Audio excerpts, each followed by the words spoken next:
What up, party people? All right.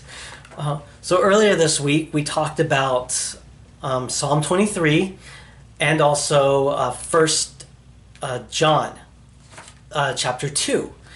Today, we are going to go over James chapter 5, verse 16. Okay? So if you want to join along, confess your faults to one another and pray for one another, that ye may be healed.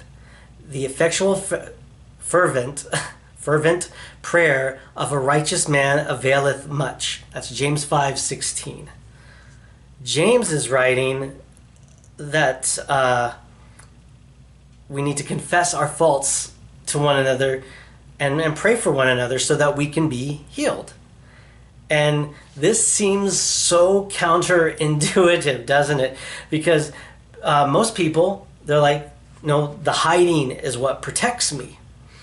And James is saying, no, confession heals you. So this is what James is describing. He's saying, oh, so we have our sin, our hidden struggle, that leads to isolation, and isolation leads to like stagnation, right? But confession leads to prayer, and then prayer leads to healing. So confession is not like punishment. It's not being presented as punishment here. It's being presented as restoration, the beginning steps of being restored. And that's just not being restored to Yah, but being restored to us, being restored ourselves, being restored to the fellowship at whole. Have you seen that movie Catch Me If You Can with Leonardo DiCaprio? His character Frank Jr. Can't say his last name. Frank Jr. We'll just go with Frank Jr. FJ, right? He spends his entire life building on a lie, on deceptions, on he's stolen identities or false identities. He's constantly doing wrong, and he's always running from his consequences, and everything. His entire life, his entire lie depends on keeping the truth concealed. But eventually, like, this becomes too unsustainable for him, and he wants to get caught. He actually stops running at one point. And it's a great movie. Watch it. Don't do what he does, man. It's just weird that we find ourselves rooting for the guy that's lying. But anyways, the turning point in the movie comes when he stops running, he faces reality, and he surrenders. He gives up, but the consequences, they don't like just magically disappear. He has to deal with the fallout of all his deception that he's had to do, But the cycle of hiding, it's finally over.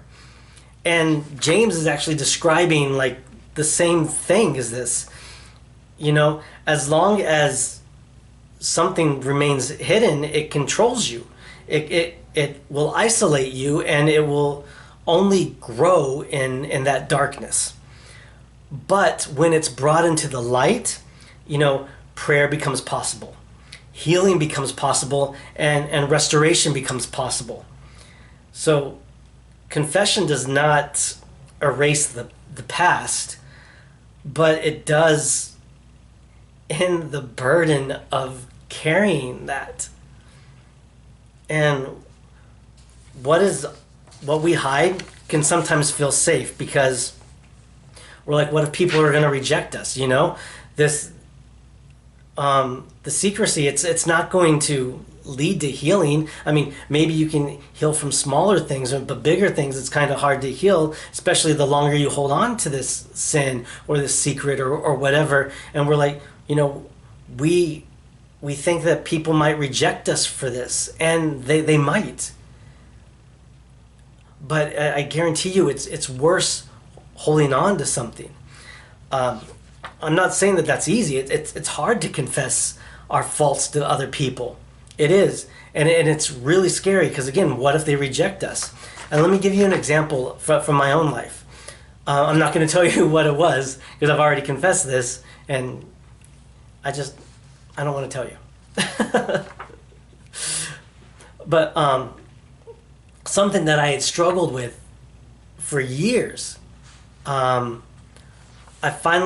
was two people, I confided in two people that I trusted with this thing. And one of them prayed with me and embraced it and didn't reject me over it. The other one used it against me, and that sucked. But it doesn't control me anymore.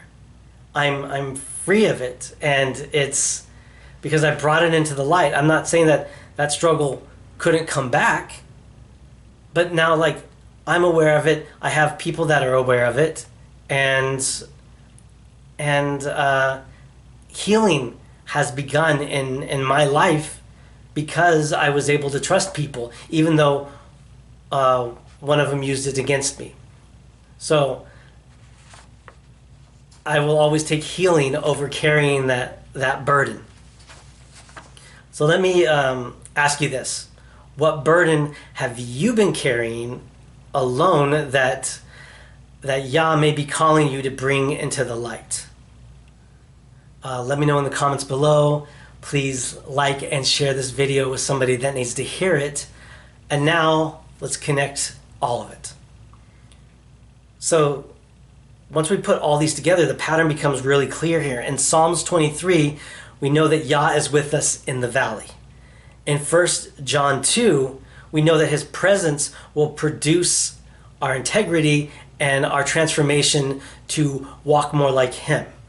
And in James 5, we see that our integrity will lead us to be honest and confess everything, which will lead to our healing.